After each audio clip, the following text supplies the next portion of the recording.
अब हम कौन सी थॉट्स क्रिएट कर रहे हैं सारा दिन, क्योंकि हम इतनी इन्फॉर्मेशन ले रहे हैं उसकी फ्लडेड। सिर्फ न्यूज़ चैनल नहीं, सिर्फ सोशल मीडिया नहीं, हम एक दूसरे को मैसेजेस कौन से भेज रहे हैं सारा दिन।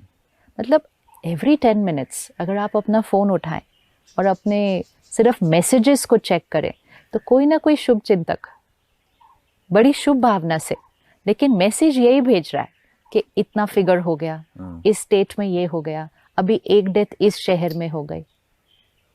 Is this really needed to share so much with everybody every single minute? What are we doing? News में आ जाएगा, हम दिन में 15 मिनट के लिए न्यूज़ सुनेंगे, we'll be aware कि दुनिया में क्या हो रहा है।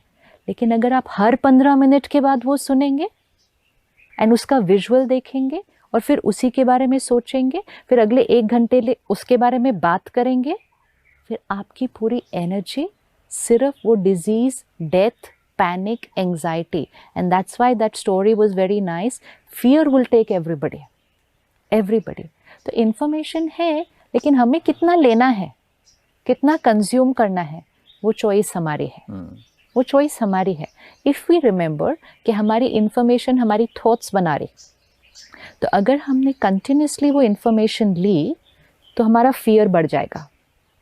ध्यान क्या रखना है, ये इन्फॉर्मेशन ले सकते हैं, वो हम काफ़ी कुछ ले चुके हैं, क्योंकि वो तो बेसिक है। वो बेसिक है। और भी किसी ने अगर कुछ नया बताया कि नहीं अब आप एक चीज़ और भी ये ध्यान रखो, वो भी हमें मिल जाएगा। ध्यान रखने की इन्फॉर्मेशन, ना कि डैमेज जो हो रहा है उसकी कंटिन्यूसली इन्फॉर्मेशन। और उसकी भी इन्फॉर्मेशन आप दिन में एक बार 10 मिनट में आपको पता चल जाएगी, so you know the seriousness of the situation, that's it, that's the only thing.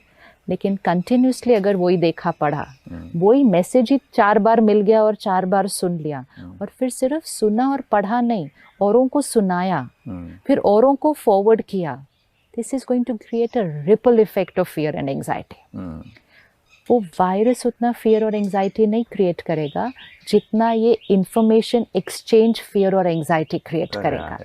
हमें ये याद रखना होगा, उस वायरस से बचने के लिए, उस वायरस को ख़त्म करने के लिए हमारा मन स्ट्रॉन्ग और हमारी बॉडी स्ट्रॉन्ग चाहिए। और ये कांस्टेंट इंफॉर्मेशन एक्सचेंज हमारे मन पर हिट कर रही है और हमारा मन हमारी बॉडी पर हिट कर रहा है। और जब हमारा मन और हमारा शरीर दोनों कमज़ोर हुए तो हमारे ऊपर उस बीमारी का असर होना के चांसेस बढ़ जाएंगे। तो जब हम इतने सारे प्रिकॉशंस एक दूसरे को सुना रहे हैं, शेयर कर रहे हैं, तो सबसे बड़ा प्रिकॉशन तो ये होना चाहिए कि अपने माइंड के लिए प्रिकॉशन, अपनी माइंड के लिए, क्योंकि आपकी माइंड आपकी बॉडी पर इम्पैक्ट डाल रहा है। तो सबसे बड़ा प्रिकॉशन तो ये चाहिए कि do not consume constant information. Do not, doctors ने जो हमें बताना है, गवर्नमेंट ने जो हमें बताना है, छोटे से नोट में आ जाएगा। उसके लिए इतने सारे वीडियो, इतने सारे ऑडियो, इतने सारे स्टैटिस्टिक्स हमें नहीं जानने की ज़रूरत है। हर थोड़ी देर बाद अभी इस स्टेट में एक और, अभी इधर 5 और। No, that's not how we live life. क्योंकि उससे बचाव सिर्फ हमारा नहीं, पूरे देश का, पूरे विश्व का बचाव नहीं, रिस्क फैक्टर और बढ़ जाएगा, because fear is the epidemic right now.